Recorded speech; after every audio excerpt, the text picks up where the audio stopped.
दिल्ली के राजनीतिक गलियारों में एक फुसफुसाहट है जो अब जयपुर की रेत पर भी अपनी दस्तक दे रही है। ये फुसफुसाहट है बदलाव की, सत्ता के समीकरणों को फिर से साधने की और शायद एक नए राजनीतिक अध्याय की शुरुआत की। गुजरात में भी कुछ दिनों पहले हुआ ही है। तो कल्पना कीजिए, सत्ता के शिखर पर बैठे दो सबसे बड़े चेहरे, देश के प्रधानमंत्री और देश के सबसे बड़े राज्य के मुख्यमंत्री, जब बंद कमरों में मिलते हैं तो क्या वो सिर्फ कुशल मंगल पूछते हैं? क्या सिर्फ शिष्टाचार की बातें होती हैं, या फिर इन मुलाकातों के पर्दे के पीछे एक ऐसे बड़े बदलाव की पटकथा लिखी जा रही होती है जिसकी गूंज आने वाले समय में पूरे प्रदेश की राजनीति को बदल सकती है? क्या ये सिर्फ एक सामान्य भेंट थी या किसी सियासी तूफान से पहले की खामोशी? आज हम इन्हीं सवालों के जवाब तलाशने की कोशिश करेंगे और परत दर परत खोलेंगे उस रहस्य की जो दिल्ली से जयपुर तक की राजनीति में हलचल मचा रही है। नमस्कार, मैं प्रदीप हूँ, आप थिंक 360 देख रहे हैं। कहानी देश की राजधानी दिल्ली से शुरू होती है। राजस्थान के मुख्यमंत्री भजनलाल शर्मा प्रधानमंत्री नरेंद्र मोदी से मिलने पहुंचे। मुख्यमंत्री कार्यालय से शिष्टाचार भेंट बता रहा है, लेकिन ये कैसी शिष्टाचार भेंट थी जिसने राजस्थान की राजनीति का तापमान अचानक बढ़ा दिया है? क्या महज एक मुलाकात इतनी बड़ी अटकलों को जन्म दे सकती है? राजनीतिक विश्लेषक इसे सिर्फ एक भेंट मानने को तैयार नहीं। आ, कहा जा रहा है इस बैठक में मंत्रिमंडल में संभावित फेरबदल, कई अहम रणनीतिक राजनीतिक नियुक्तियों और राज्य सरकार के अब तक के कामकाज पर बड़ी चर्चा हुई है। ये चर्चा राजस्थान की मौजूदा राजनीतिक स्थिति और भविष्य की रणनीतियों पर केंद्रित बताई जाती हैं। ऐसा मानना पूरी तरह से स्वाभाविक है।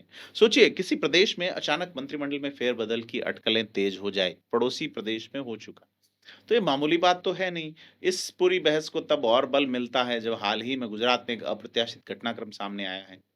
पूरा मंत्रिमंडल इस्तीफा दे देता है, नए सिरे से फेरबदल होता है। तो क्या राजस्थान में ऐसा ही कोई बड़ा अकल्पनीय नज़ारा दोहराया जा सकता है? क्या भारतीय जनता पार्टी का आलाकमान राजस्थान में भी सत्ता और संगठन के बीच उस समन्वय को स्थापित करने की कोशिश कर रहा है, जिसके लिए उन्हें कठोर निर्णय लेने पड़े? सवाल कई हैं और हर सवाल अपने साथ एक गहरा रहस्य समेटे हुए हैं। तो ये फेरबदल सिर्फ मंत्रिमंडल तक सीमित रहेगा, ऐसा सोचना भी शायद जल्दबाजी होगी। कहा जा रहा है पार्टी संगठन में भी कुछ बड़े बदलाव हो सकते हैं और इसका एक सीधा संबंध है आगामी लोकसभा चुनाव से। पार्टी को लगता है कि इन बदलावों से संगठन को और मजबूत किया जा सकेगा ताकि अगले रण में वो और भी ज्यादा आत्मविश्वास और ऊर्जा के साथ उतर सकें। लेकिन ये बदलाव क्यों? क्या मौजूदा व्यवस्था में कोई कमी है? दरअसल भाजपा आलाकमान जो है राजस्थान में एक बेहद जटिल संतुलन साधने की कवायद में जुटा हुआ है। ये संतुलन है जातिगत, क्षेत्रीय और अनुभव के आधार पे। प्रदेश में कई ऐसी जातियां और क्षेत्र हैं जिन्हें लगता है उन्हें उचित प्रतिनिधित्व नहीं मिल रहा है। आलाकमान इन सभी समीकरणों को साध के एक ऐसी तस्वीर पेश करना चाहता है जो सबको स्वीकार हो। संभावना है और प्रबल है कि कई नए चेहरों को मंत्रिमंडल में मौका मिल सकता है। ये कई युवा और ऊर्जावान चेहरे होंगे जो न सिर्फ पार्टी को नई दिशा देंगे बल्कि जनता के बीच एक नई उम्मीद भी जगा सकते हैं। इसके साथ ही कुछ मौजूदा मंत्रियों के विभाग में भी बदलाव हो सकता है। ये कदम उनकी कार्यक्षमता बढ़ाने और उन्हें और ज़्यादा प्रभावी भूमिका में लाने के लिए उठाया जा सकता है। तो बड़ी चीज़ ये है कि आलाकमान कोशिश कर रहा है कि मंत्रिमंडल और संगठन में ऐसा प्रतिनिधित्व हो, जिससे सभी वर्गों और समुदायों को लगे कि उनकी आवाज़ सुनी जा रही है। राजस्थान एक ऐसा राज्य है जहाँ सामाजिक समीकरणों की भूमिका चुनाव में बड़ी निर्णायक होती है और इस कवायद का अंतिम लक्ष्य ये भी है कि सरकार की योजनाओं को, जनहितैषी योजनाओं को और भी प्रभावी ढंग से लागू कर सकें, जिससे जनता के बीच सकारात्मक संदेश जाए। अभी तक वो संदेश जाता दिख नहीं रहा। तो कुल मिला के मुख्यमंत्री भजनलाल शर्मा का आत्मविश्वास नज़र आता है और बड़ी चीज़ ये है कि डबल इंजन की सरकार की बात है, तो ऐसे में प्रधानमंत्री और मुख्यमंत्री का मिलना बनता भी है। और चीज़ें ये भी हैं कि वसुंधरा राजे और भजनलाल शर्मा के जो गुट हैं, कई गुट हैं वैसे। किरोड़ीलाल मीणा अलग अंदाज में हैं, राजेंद्र राठौड़ भी कोशिश कर रहे हैं कि उन्हें कहीं सेट किया जाए, सतीश पूनिया इंतजार में हैं। तो बड़ी चीज़ है कि राजस्थान में विकास के नाम पे चीज़ें चल रही हैं, क्या ऐसे ही चलती रहेंगी या गुजरात की तरह चीज़ें बदलेंगी? और अगर बदलेंगी तो कब बदलेंगी? क्योंकि एक बदलाव का नाम लगातार राजनीतिक हलकों में चल रहा है कि राजस्थान में बहुत कुछ बदलने वाला है, बहुत कुछ बदल। हालाँकि जिस तरह से अमित शाह ने यहाँ पे जयपुर के कार्यक्रम में भजनलाल शर्मा की पीठ थपथपाई, उन्हें जिस तरह से एक प्रभावी मुख्यमंत्री बताया, इससे बड़े बदलाव की उम्मीद नज़र नहीं आती। तो बीते 3 महीनों में प्रधानमंत्री नरेंद्र मोदी से भजनलाल शर्मा की तीसरी महत्वपूर्ण मुलाकात, तो ये एक संयोग है या सुनियोजित रणनीति का हिस्सा? लगातार मुलाकातों का सिलसिला दोनों नेताओं में तालमेल और केंद्रीय नेतृत्व की और राज्य की जो है मुद्दों पे सक्रियता क्या दर्शाता है या कुछ पॉलिटिकल एंगल है?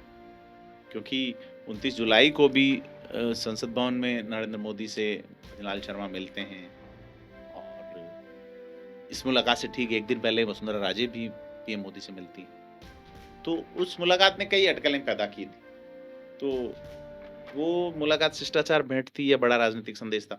ये एक बड़ी बड़ी चीज़ देखने को मिल रही है क्योंकि फिलहाल भाजपा आलाकमान और भाजपा का पूरा सेटअप लगा है अंता का चुनाव जीतने में।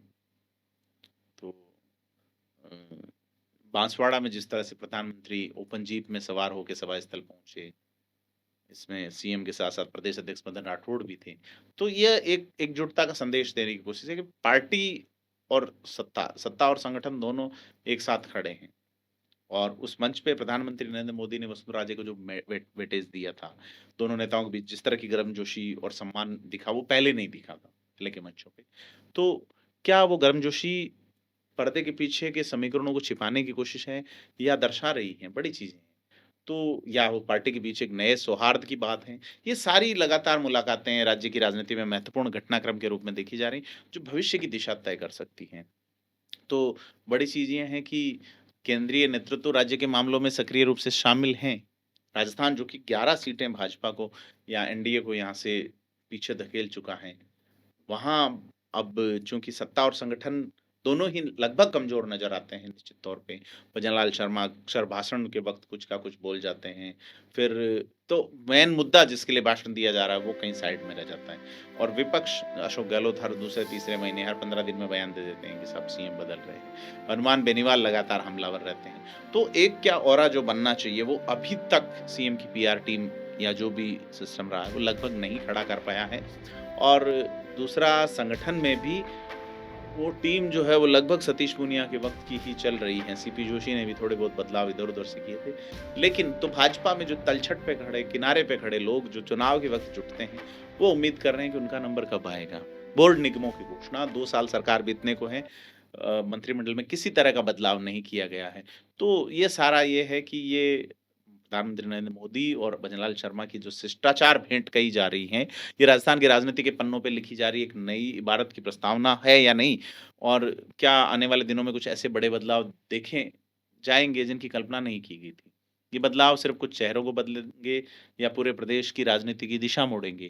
क्योंकि ये सवाल हमें एक ऐसी जगह पर छोड़ते हैं, जहाँ हर कोने में एक नई संभावना छिपी हुई होती है। हर हलचल एक नए अध्याय का संकेत है। राजस्थान की राजनीति एक ऐसे मोड़ पे खड़ी है जहाँ से आगे का रास्ता रोमांचक और अप्रत्याशित होने वाला है।